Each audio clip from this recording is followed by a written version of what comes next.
오늘 본문은 우리가 잘 아는 그 유명한 금송아지 사건입니다.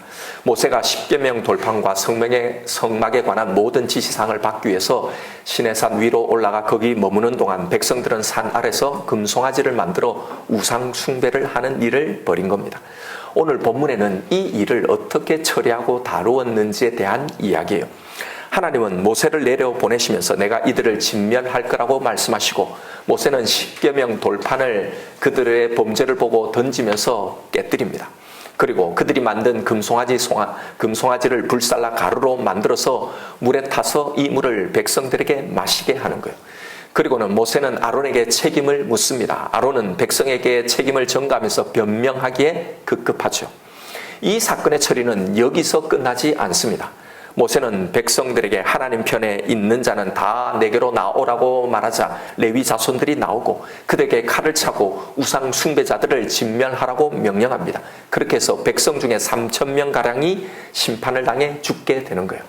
그리고 난 후 모세는 하나님께 자신의 운명을 걸고 중보 기도를 올립니다. 하나님, 이들의 죄를 사하여 주옵소서. 그렇지 아니하시거든 당신의 책에서 내 이름을 지워버려 주옵소서. 오늘 본문은 이렇게 금송아지 사건이 어떻게 다뤄지고 처리가 되었는지에 관한 내용입니다. 우리는 이번 한 주간 일명 고난주간이라는 이 주간을 보내게 될 겁니다. 오늘 이 내용을 살펴보면서 이 각각의 내용이 무엇인지를 살펴보면서 성경이 우리에게 들려주는 이 메시지를 품고 이 한 주간을 우리가 어떻게 보낼지를 살펴보려고 합니다. 먼저 이 사건을 처리하는 모세 조치는 5가지로 나옵니다. 첫 번째, 하나님의 언약궤인 이 십계명 돌판을 깨뜨리고, 두 번째, 금송아지 우상을 불태워 가루로 만들어서 그걸 물에 타서 백성들에게 마시게 합니다. 세 번째, 백성들을 대표해서 아론에게 책임을 묻고, 네 번째, 레위 자손들을 통해 3,000명가량을 죽입니다. 그리고 마지막 5번째로 모세가 하나님 앞에 중보 기도를 드리는 걸로 이 모든 사건은 단락이 마쳐집니다. 이게 모세가 취한 조치인데 먼저 이 각각의 조치가 무엇을 의미하는지를 살펴보겠습니다. 먼저 모세가 돌판을 깨뜨린 행동입니다. 어떤 분들은 이걸 모세의 혈기라고 이해하는데 아직 모세가 성화가 덜 되어서 들고 있던 이 돌판을 던져 깨뜨렸다고 하는데 이건 모세의 혈기가 아닙니다. 이 돌판을 증거판이라고도 하죠. 여기에 뭐가 적혀 있습니까? 하나님과 맺은 언약이 적혀 있습니다. 고로 이것을 던져서 깨뜨린 것은 지금 이 범죄로 하나님과 맺은 이 언약이 깨어졌다는 걸 보여주는 상징적인 행동이었던 거예요. 이들의 범죄로 하나님과 맺은 이 언약이 깨어졌다라는 걸 보여주고 있는 거예요. 자, 그러면 이제 무슨 일이 일어나게 되는 겁니까? 언약을 깨뜨린 그 책임, 그 대가의 지불이 나와야 하는 겁니다. 그래서 여기에 하나님의 진멸 선고가 내려지고 레위인들을 통해서 3,000명이 죽임을 당하는 이 조치가 나온 거예요. 우리는 이 조치를 보고 조금 당황스럽기도 하고 의아해하기도 합니다. 아니, 이건 좀 너무 심한 건 아닌가? 하나님이 분명히 용서하신다고 해놓고 왜 이렇게 3,000명이나 죽이시는가 하는 거죠. 바로 이런 우리의 반응 때문에 이 조치는 그래서 의미가 있고 그래서 이런 조치가 나온 겁니다. 무슨 말이냐 하면 인간은 하나님의 용서를 너무나 당연한 것으로 인식하고 있다는 사실입니다. 말할 수 없는 은혜, 밤이 받을 수 없는 자격 없는 이 은혜를 받았다고 말은 너무 청산유수처럼 잘 하지만 실은 우리의 속내는 이와 전혀 다르다는 겁니다.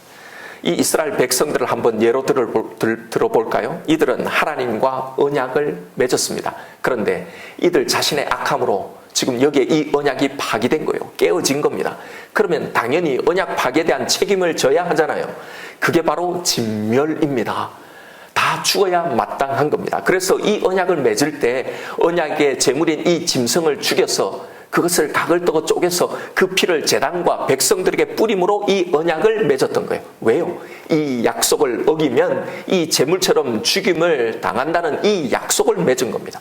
자, 그래서 이 금송아지 사건에서 이 약속을 어겼기에 다 죽어야 하는 겁니다. 그런데 다 죽이시지 않고 이 200만 명 되는 이 사람 중에 3,000명만 죽인 거예요. 그리고 나머지들은 용서를 받은 거란 말입니다. 원래 이들도 3,000명처럼 다 이렇게 죽어야 하는데 살려주신 거란 말이에요. 그러니 사실 이건 모든 사람이 죽어야 하는데 살려주신 은혜의 조치인 겁니다. 그래서 이들은 이것을 경험하고 여기서 하나님의 말할 수 없는 은혜라고, 감히 우리가 받을 수 없는 자격 없는 은혜를 받았다고 다들 그렇게 찬양하고 말했을 겁니다. 그런데 이들이 여기서 떠나 광야 생활을 시작했을 때 그들이 한 행동이 뭐였습니까? 늘 항상 원망과 불평이었습니다. 하나님을 향한 그런 섭섭함이었어요. 왜 이렇게 힘이 드는 거냐고, 왜 만나밖에 먹을 거 없냐고, 왜 고기는 없냐고, 이게 너무나 지겹다고. 애굽에 있을 때는 갖은 야채와 고기를 마음껏 먹었는데, 아니 여러분, 언제 애굽에서 그들이 그렇게 배부르고 등 따숩게 살았다고 과거를 왜곡까지 하면서 늘 그렇게 원망하고 불평하며 살았다는 말입니다. 이게 그들이 말할 수 없는 은혜, 자격 없는 은혜인가요? 정말 그들은 하나님이 자신에게 주신 이 은혜를 진짜 감사하며 살았을까 말입니다. 아니란 말이에요. 여러분 잘 보십시오. 이게 누구의 모습입니까? 이게 이 은혜를 받은 모든 인간들의 모습이라는 거예요. 성경이 이걸 기록한 이유는 바로 이게 나의 용서를 받은 너희들의 모습이라는 걸 보여주고 있는 거예요. 바로 이게 나의 모습이고 우리의 모습 아닌가 말입니다. 우리도 이들과 전혀 다를 바가 없습니다. 우리도 말할 수 없는 은혜, 이건 나에게 도무지 자격이 없는 은혜를 받았다고 말은 청산유수처럼 합니다. 그런데 보십시오. 조금만 내 삶이 어려워져도, 조금만 사건이 터지고 문제가 일어나도, 조금만 내가 기대했던 그런 상황과 그런 결과가 아니면 금방 우리의 마음에서, 우리의 입에서 원망과 불평과 섭섭함이 나오는 겁니다.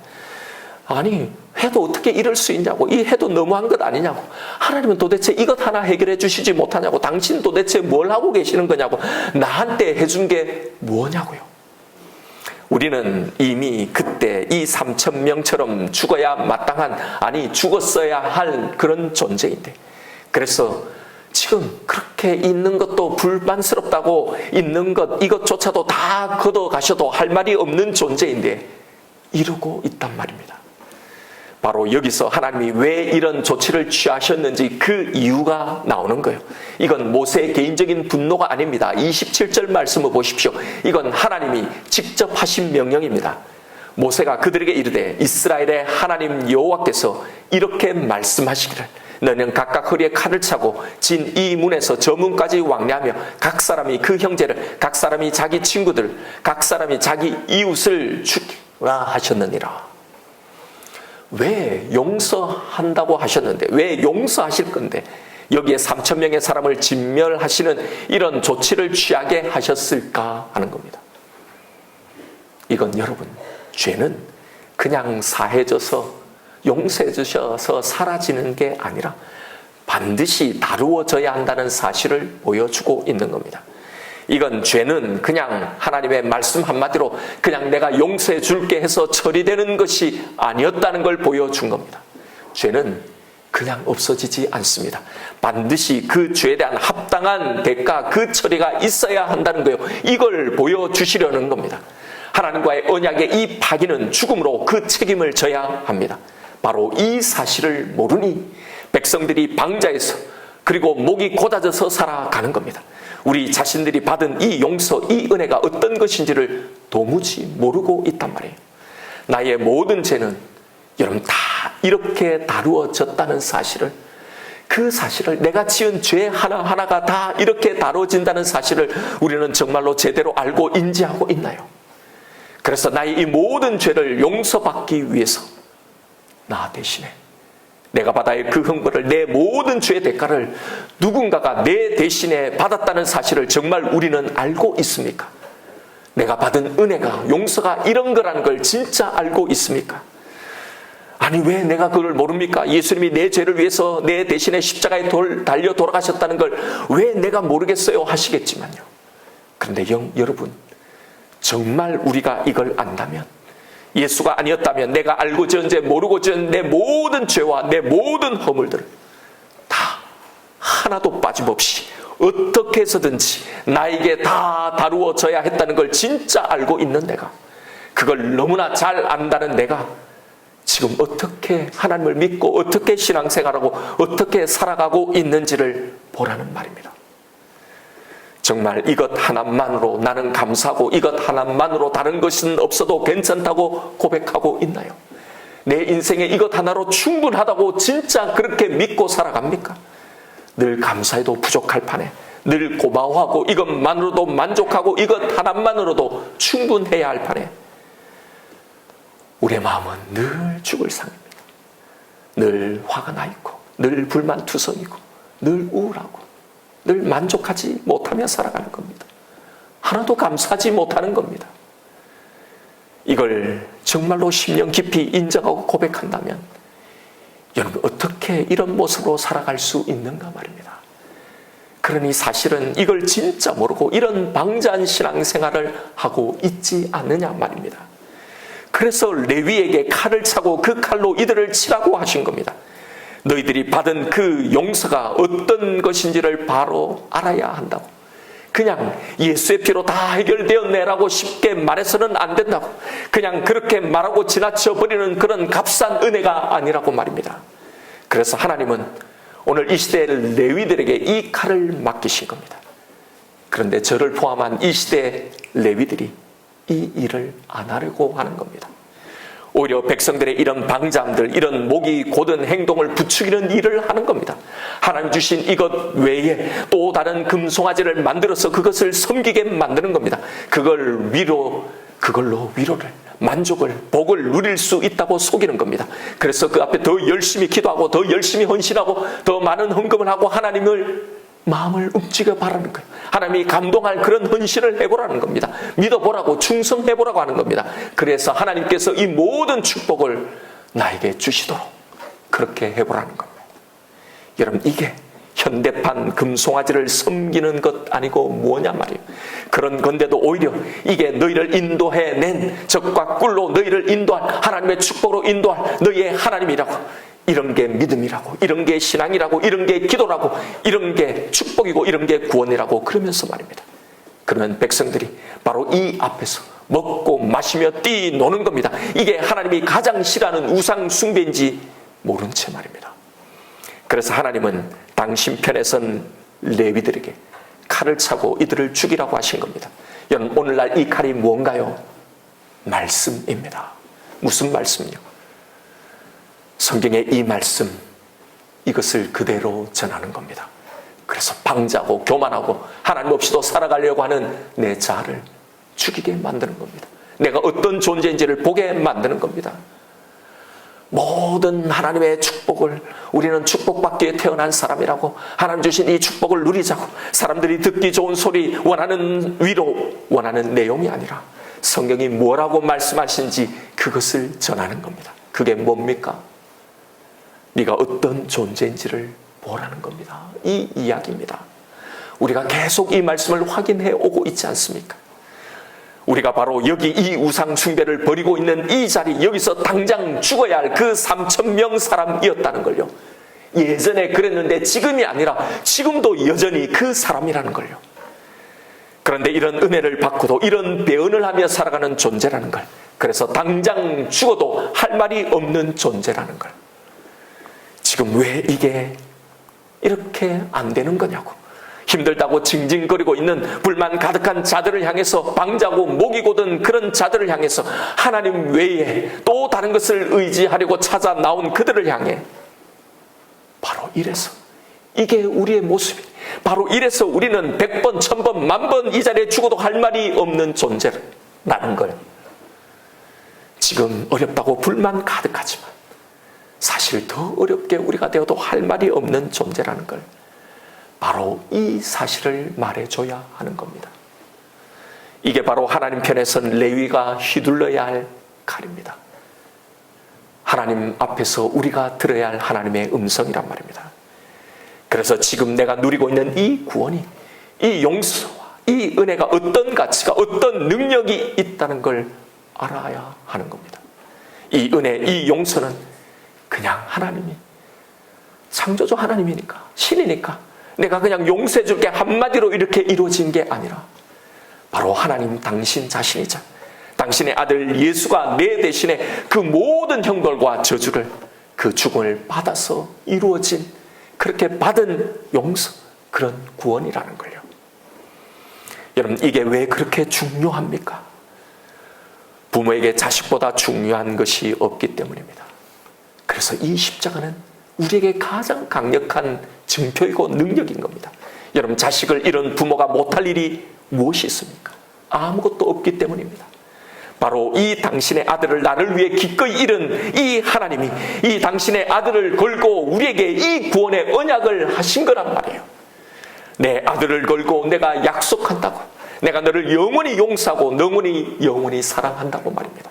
그래서 이 십자가에서 당신이 우리를 얼마나 사랑하시는지 자기의 사랑을 나타내 보이고 확정하셨다고 말씀하셨던 거예요. 여러분, 이 하나님보다 더 강한 것이 무엇이 있습니까? 이 하나님보다 더 큰 존재가 어디 있습니까? 이것보다 더 강력하고 이것보다 더 큰 축복이 어디 있냐 말입니다. 그래서 이 약속만 있으면 된다는 겁니다. 그래서 성경은 오직 이것만을 이야기하고 있는 겁니다. 그런데 사람들은 이 말을 지루해합니다. 이 말의 의미와 이 가치와 거기에 담긴 그 능력을 다 알지 못하면서도 다 안다고, 이제 그건 충분히 내가 들었고 알고 있으니 그건 됐다고 그래놓고 여기 와서 듣기를 원하는 말이 뭡니까? 여러분, 그게 하나님 외에 또 다른 금송아지를 만들었고 섬기는 것 아닌가요? 오늘 본문의 이 이야기를 다시 한번 보십시오. 결국 뭘 우리에게 말씀해 주려고 하는 말입니까? 이 언약 파기의 이 현장에서 모세가 책임을 묻고 있는 사람이 누구입니까? 아론입니다. 백성의 대표 아론. 그가 이 자리에서 어떤 반응을 보이는지 보십시오. 책임 전가입니다. 21절입니다. 모세가 아론에게 이르되 이 백성이 당신에게 어떻게 하였기에 당신이 그들을 큰 죄에 빠지게 하였느냐? 아론이 이르되 내 주여 노하지 마소서. 이 백성의 악함을 당신이 아나이다. 여러분, 뭔 말이에요? 책임 전가입니다. 당신이 맡기신 이 백성 때문에 그렇게 되었다는 거예요. 여러분, 이 말을 보십시오. 매우 익숙한 장면 아닙니까? 인류 최초의 범죄 현장에 하나님이 오셔서 이 언약 파기의 책임을 인류의 대표인 아담에게 물으시는 그 장면입니다. 뭐라고 하는지 보십시오. 창세기 3장 11절입니다. 이르시되 누가 너의 벗었음을 네게 알렸느냐? 내가 네게 먹지 말라 명한 그 나무 열매를 네가 먹었느냐? 아담이 이르되 하나님이 주셔서 나와 함께 있게 하신 여자 그가 그 나무 열매를 내게 주므로 내가 먹었나이다. 오늘 본문에 아론과 똑같은 말을 하는 것 아닙니까? 책임 전가입니다. 여러분, 이제 이 사건이 뭘 이야기하고 있는지가 보이시나요? 이 이야기는 인류 최초의 범죄를 오마주한 이야기입니다. 인간이 어떤 존재인지를 보여주는 이야기입니다. 이렇게 범한 이 인간의 범죄가 어떻게 다루어지고 어떻게 이 죄가 용서되었는지 하나님이 제시하신 그 해결책 예수 그리스도의 복음 이야기인 거예요. 이 이야기를 잘 보십시오. 인간은 아무리 은혜와 기적을 베풀어줘도, 그들이 원하는 모든 걸 다 준다 해도, 그들이 기도하는 모든 걸 다 응답해 준다 해서 이 하나님을 온전히 믿고 신뢰하는 존재가 아니라는 겁니다.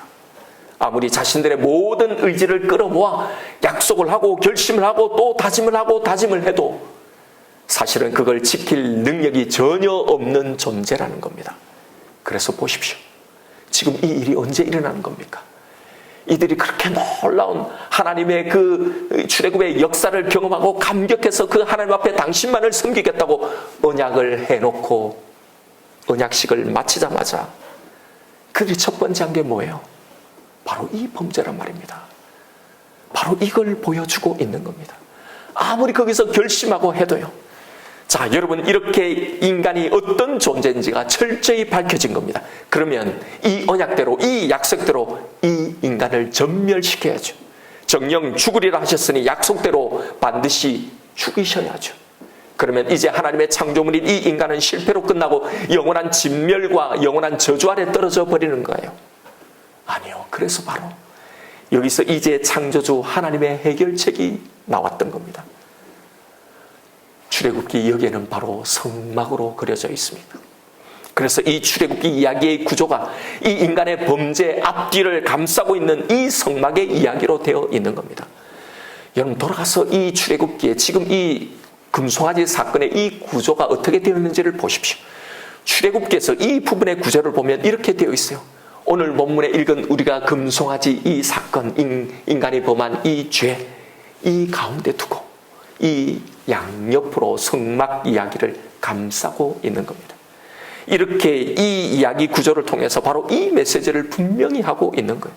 그래서 34장에 다시 십계명 돌판을 받으러 산에 올라가는 이 이야기에서부터 앞에 했던 이 과정 그대로 역순으로 진행하게 있는 거예요. 마치 대깔 꼬마니 기법처럼요. 나중에 한번 확인해 보십시오. 정확하게 이 금송아지 사건을 대칭으로 역순으로 똑같은 일들이 기록되어 있는 거예요. 뭘 말합니까? 인간의 이 모든 실패를 온전히 감싸고 있는, 그래서 이것을 완전히 덧입고 있는 바로 이 성막, 이것이 하나님의 대책이라는 겁니다. 그것이 바로 당신의 아들 예수 그리스도라는 거예요. 이게 이미 구약에 나온 예수 그리스도의 십자가, 그의 복음이라는 겁니다. 결국 여러분, 구약과 신약 이 모든 이야기의 핵심은 바로 예수 그리스도예요.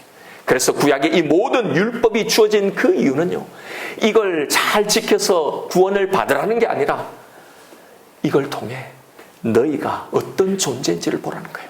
아무리 너희가 다짐하고 결심해도 이걸 지킬 수 있는 존재가 아니라는 걸 알라고. 그래서 오직 너희의 유일한 소망, 너희의 유일한 희망, 오직 하나님의 용서와 긍휼만을 구하라고 주신 거란 말입니다. 고로 여러분, 성경의 모든 이야기는 인간의 이 구제불능의 무능과 그 완악함과 구하는 완벽하게 대조되는 하나님의 자비를 보여줍니다. 그리고 우리는 여기서 어떻게 용서를 받고 어떻게 우리는 구원을 얻습니까? 어떻게 모든 지위를 회복합니까? 결국 중보자인 예수 그리스도, 하나님의 그 자비, 언약의 신실하심, 바로 그것 때문이라는 걸 말해주는 거예요. 우리의 구원은 우리가 믿었기 때문이 아니라 하나님의 용서 때문에 이루어진 거라는 걸요. 그래서 모세가 바로 이걸 증거하기 위해서 이 금송아지 우상을 불태워 갈아서 물에 타서 이것을 백성들에게 마시는, 이해하지 못할 이 일을 하게 한 겁니다. 여러분, 왜 모세는 이런 조치를 취했을까요? 지금 모세가 명령한 이 행위가 성경에 똑같이 나오는 곳이 있습니다. 바로 40일간 이때 시내산에서 하나님으로부터 받은 이 율법의 내용 속에 이와 똑같은 일을 하나님이 지시하신 거예요. 민수기 5장 11절입니다. 여호와께서 모세에게 말씀하여 이르시되 이스라엘 자손에게 말하여 그들에게 이르라. 만일 어떤 사람이 아내가 탈선하여 남편에게 신의를 저버렸고 한 남자가 여자와 동침하였으나 그의 남편의 눈에 숨겨 드러나지 아니하였고 그 여자가 더러워진 일에 증인도 없고 그가 잡히지도 아니하였어도 그 남편이 의심이 생겨 그 아내를 의심하였는데 그 아내가 더럽혀졌거나 또는 그 남편이 의심이 생겨 그 아내를 의심하였으나 그 아내가 더럽혀지지 아니하였든지, 지금 남편이 아내의 불륜을 의심하고 있는 상황입니다. 16절에 제사장은 그 여인을 가까이 오게 하여 여호와 앞에 세우고 토기에 거룩한 물을 담고 성막 바닥에 티끌을 취하여 물에 넣고, 이 티끌이 왜 재물을 태운 바로 그걸 말하는 겁니다. 여인을 여호와 앞에 세우고 그의 머리를 풀게 하고 기억나게 하는 소재물 곧 의심의 소재물을 그의 두 손에 두고 제사장은 저주가 되게 할 쓴 물을 자기 손에 들고 여인에게 맹세하게 하여 그들에게 이르기를 네가 내 남편을 두고 탈선하여 다른 남자와 동침하여 더럽힌 일이 없으면 저주가 되게 하는 이 쓴물의 해독을 면하리라.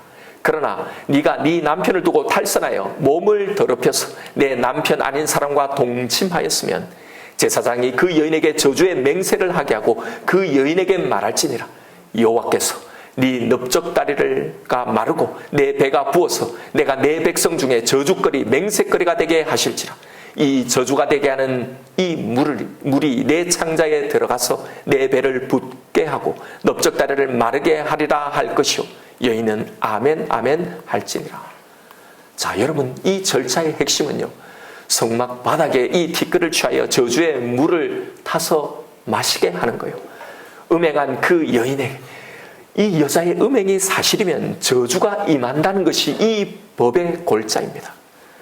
그런데 여러분 이렇게 뭐 이렇게 비인권적인 법을 만드셨나? 여자에게 너무 가혹한 법이 아닌가 하시겠지만 여러분 여기에는 이건 영적인 의미를 담고 있는 겁니다. 지금 모세가 하고 있는 이 일은요, 바로 이 하나님의 아내인 이스라엘 백성을 상대로 이 행음에 관한 재판을 지금 여기서 진행하고 있는 거예요. 십계명은 신랑인 하나님과 신부인 이스라엘이 맺은 결혼 언약이에요. 그래서 성경에는 하나님을 남편으로, 이스라엘과 교회를 그의 아내라고 비유하고 있었던 거예요. 그런데 신부인 이스라엘의 음행으로 이 결혼의 언약이 깨어졌잖아요. 그래서 구약에는 늘 아내 이스라엘의 범죄와 음행을 지적하는 이야기가 선지서에서 그래서 계속 나오는 겁니다. 여러분 거기서 음행이 무엇이고 간음이 무엇이었습니까? 이스라엘이 원하는 것, 이 아내가 원했던 건 사실은 신랑인 하나님이 아니라 그가 주는 떡이었어요. 물이었습니다. 먹을 곡식이었습니다. 마실 포도주와 자신을 치장할 그런 기름이었어요. 바로 여러분 이게 여기에서는 금송아지로 상징화하고 있는 거예요. 여러분 그런 의미에서 기복신앙은요, 영적인 간음이고 음행이고 우상숭배입니다. 기복신앙도 신앙이라고 말을 해서는 안 됩니다. 왜냐하면 이건 하나님 주신 이 복으로는 전혀 부족하다는 걸, 이거로는 안 된다는 걸 드러내는 불신의 행위이기 때문에요. 더 나은 남편을 계속 끊임없이 찾는 간음이고 음행이기 때문입니다. 이제 이 혼인 언약은 깨어졌습니다. 그래서 이 음행한 여자가 배가 붓고 넓적다리가 떨어져 나가는 이 저주를 받게 되는 것처럼, 그래서 시내산에서의 이스라엘은 이 저주의 물을 마신 후에 모세의 명령을 따라 레위인에 의해서 3,000명이 도살당한 거란 말이에요. 왜요? 그 범죄가 진짜라는 게, 사실이라는 게, 그 범죄가 확정되었기 때문에요. 그러면 여러분 이런 이 아내가 유일하게 기댈 수 있는 게 뭡니까? 바로 신랑의 용서란 말이에요. 신랑이 용서하면 이 재판은 이루어지지 않는 겁니다. 아무리 음행했어도 남편이 그를 용서하면 이 저주를 받지 않는 겁니다. 그래서 여기에 모세의 중보 기도가 마지막으로 나오는 겁니다. 이 중보 기도의 핵심은 32절입니다. 그러나 이제 그들의 죄를 사하시옵소서. 그렇지 아니하시면 원하건대 주께서 기록하신 책에서 내 이름을 지워버려 주옵소서. 여러분 이 기도를 잘 보십시오. 이게 바로 자기의 운명을 걸고 기도하는, 이가 바로 십자가에서 예수님이 하신 기도 아닌가요? 그렇게 실제로 예수님이 우리 대신에 이 저주를 받고 죽으신 거란 말입니다. 그래서 하나님이 그들의 죄를 용서하시면서 이 말씀을 해 주신 거예요. 34절입니다. 이제 가서 내가 네게 말한 곳으로 백성을 인도하라. 내 사자가 내 앞서 가리라. 그러나 내가 보응할 날에는 그들의 죄를 보응하리라. 여러분 성경이 이 모든 이야기를 통해 계속 뭘 말하고 하는지를 보십시오. 우리의 죄가 그냥 사해져 없어지는 것이 아니라 그 보응을 예수 그리스도의 그 십자가에 대신 받게 하신다는 말입니다. 우리가 얻은 용서가 이거란 말이에요. 여러분 이 모든 이야기를 보십시오. 우리에게 뭘 말하려고 하는지, 우리는 여기서 뭘 들어야 하는지, 뭘 믿어야 하는지, 뭘 붙들어야 하는지. 오늘 이 본문을 제가 이렇게도 설교할 수 있겠지. 모세가 하나님의 마음을 돌이키게 한 이 기도에 대해서 말입니다. 14절에 보면 우리가 매우 좋아할 만한 구절이 나옵니다. 여호와께서 뜻을 돌이키사 말씀하신 화를 그 백성에게 내리지 아니하시더라. 이 말을 우리 좋아하잖아요. 하나님의 뜻을 돌이키고 하나님의 보좌를 움직이고, 우리도 하나님의 뜻을 돌이킬 이런 기도를 해보십시다. 우리도 모세처럼 하나님께 이런 간구를 해보십시다. 그러면 죽을 병도 낫고 망할 모든 사업도 다시 회복하고 불가능해 보이는 일도, 어떤 어려운 상황들도 하나님께서 돌이키고 바꾸어 주실 거라고. 그러니 더 뜨겁게 기도해 보십시오. 더 절실하게 기도해 보십시오. 하나님이 감동할 만한 그런 헌신을 해 보십시오. 하나님의 보좌를 움직여 보자고 말입니다. 혹은 레위가 했던 이런 헌신처럼, 그래서 복을 받았다는 이 이야기처럼 우리도 하나님 앞에 헌신하고 봉사하고 이런 놀라운 일들을 해보자고. 그래서 하나님 주신 이 복을 누려보자고요. 여러분 이게 바로 하나님이 주시려는 것 말고 우리가 세우는 금송아지 우상인 겁니다. 이 모세의 기도는 하나님을 조정하려는 천박한 기도를 말하는 게 아닙니다. 성경이 우리에게 주시려고 하는 건 이런 문제 해결, 기도의 응답, 내 소원의 성취가 아니에요. 너에게 무엇이 가장 필요한지를 보라는 겁니다.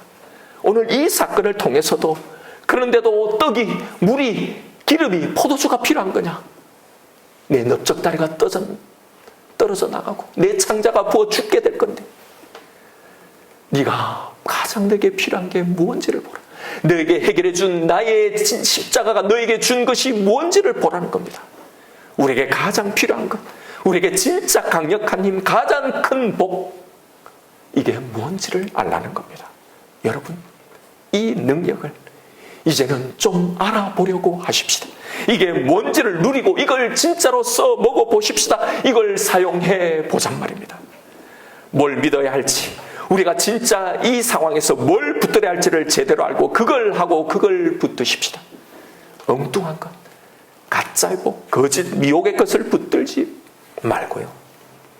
그럼 복음이면 다 되니까, 다 이루어졌으니까 아무것도 하지 말자는 말이 아닙니다. 그러니 이미 우리는 이 언약 안에 있으니 이렇게 범하고 죄를 범하는데도 계속해서 우리를 당신의 성막으로 십자가로 싸고 싸매 주시. 그러니 이제 흔들리지 말라고, 두려워하지 말라고, 지금 이 상황에서 걱정하지 말라고, 하나님이 너에게 허락하신, 걸어가게 하신 이 길을 이 믿음으로 담담히 걸어가라고 말입니다. 당신의 아들을 주시면서까지 보여주신 이 하나님의 사랑, 이 강력한 의지를 믿자는 겁니다. 그러니 이걸 정말로 믿는다면 우리는 어떠한 상황 가운데서도 소망으로, 기쁨으로, 감사로, 자족함으로 살아가야 하는 겁니다. 하나님 주신 이 구원, 이 예수, 이 은혜와 이 사랑 때문에 여러분 이제는 이렇게 살아가십시다. 우리가 이렇게 매년 고난주간을 기념하고 있는 그 이유는요, 예수님이 얼마나 아팠을까 이게 아니라, 예수님을 동정하고 불쌍히 여기는 게 아니라 바로 그 예수가 우리에게 주신 이 능력, 바로 이것에서 이렇게 살아갈 힘과 이 용기와 이 믿음을 덧입기 위해서 하는 겁니다. 하나님, 당신의 아들 예수 그리스도 때문에, 당신이 주신 이 약속, 이 구원 때문에 내가 이제는 안심하겠습니다. 하나님, 지금 상황이 힘들고 고달프고 어렵고 희망이 없어 보이지만 그러나 하나님의 이 약속, 이 사랑 안에서 여기서 내가 살아갈 힘과 소망을 얻겠습니다. 바로 이 기도입니다. 여러분, 이번 고난주간에 지금 나에게 있는 모든 문제를 놓고 바로 이걸 확인하고 이 기도를 하십시다.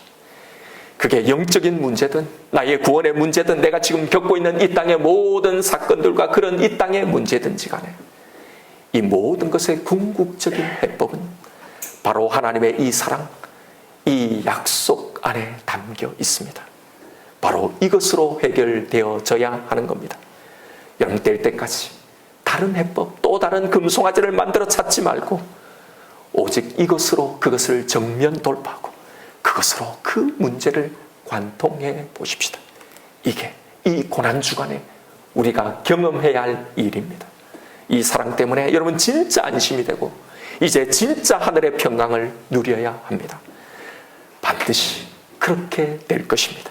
그래서 이게 능력이고 이게 모든 것을 파는 강력이라고 하신 겁니다. 이 고난주간, 이 약속을 믿고 이제 이 길을, 이 방향을 나아가며 이 은혜를 누리며 살아가시는 저와 여러분 우리가 되기를 주님의 이름으로 축원드립니다. 이 시간 오늘 나에게 주신 이 말씀을 붙들고 우리 다 함께 기도하십시다. 여러분, 오늘 이 말씀이 우리에게 들려주시고자 하는 게 무엇인지를 보십시오. 내가 어떤 존재인지를 보라는 거예요. 금송아지 앞에 그걸 섬기고 있는 그 놀라운 구원을 주셨음에도 그러고 있는 그게 내가 아닌지를 보십시오. 내가 어떤 존재인지를 보십시오. 이런 나의 죄가, 이런 나는 그냥 용서를 받은 게 아니라 나 대신에 십자가에서 하나님이신 그의 아들 예수 그리스도, 내가 받아야 할 이 모든 저주를 받고 그렇게 죽으셔서 그렇게 이룬 구원, 그렇게 내가 받은 용서, 그렇게 받은 구원이라는 사실을 기억하십시다. 아주 오래전 제게 매우 충격적인 한 장면이 있었습니다. 수많은 대학생들이 모여서 그 앞에 대표자가 우리의 소망이 무엇입니까? 라고 물으면 거기에 모인 수많은 사람들이 다 일제히 예수 그리스도라고 외쳤습니다. 우리의 능력은 무엇입니까? 하면 예수 그리스도라고 목 놓아 외쳤습니다. 여러분, 우리가 이렇게 믿을 수 없을까요? 하나님은 온통 이것만을 이야기하고 계신데 왜 우리는 여전히 다른 것에서 살아갈 능력과 소망을 찾으려고 하는 걸까요? 제발 우리의 눈을 들어서 하나님이 우리에게 주신 그 영원을 바라보십시다. 영원히 살아갈 우리의 그 삶을 말입니다. 지금 이 땅의 문제로 이 영적인 시각을 놓치지 마십시다. 우리는 이 땅에서 그냥 별탈 없이 살게 해줄 그 하나님을 믿는 게 아닙니다. 당신의 아들로 우리에게 영원한 삶을, 영원한 사랑을 주신 그 하나님을 믿는 겁니다. 그러니 지금 당장 내 생각대로 안 돼도 됩니다. 그 사랑을 믿으십시오. 이게 진짜 우리의 능력인지, 진짜 이게 우리의 힘이 되는지를 여러분 이번 한 주간 테스트하십시오. 다른 것이 아니라 이 사랑이 진짜 우리를 살게 하는지, 우리를 진짜 만족하게 하는지, 진짜 감사하게 만든지를 내가 겪고 있는 이 문제를 가지고 테스트하십시오. 다른 걸 가지고 하지 말고 하나님이 우리에게 자신만만하게 주신 이 유일한 복에 대해서 이걸 가지고 테스트하십시오. 지금 이 문제 이걸 선포하며 살아가 보십시오. 진짜 그런지 아닌지 말입니다. 여러분, 주님의 고난을 더 깊이 묵상하는 이 한 주간 바로 이 일을 하십시다. 진짜 이것이 나에게 얼마나 큰 은혜고 능력인지, 얼마나 큰 위로와 안심인지 이 십자가의 능력을 다시 회복하십시다. 하나님, 당신의 사랑만을 이제 믿겠습니다. 여기서 제 모든 걸 다 걸겠습니다. 이 시간 나에게 주신 말씀이 있을 겁니다. 우리 이 말씀 붙들고 하나님 앞에 기도하며 나아가십시다.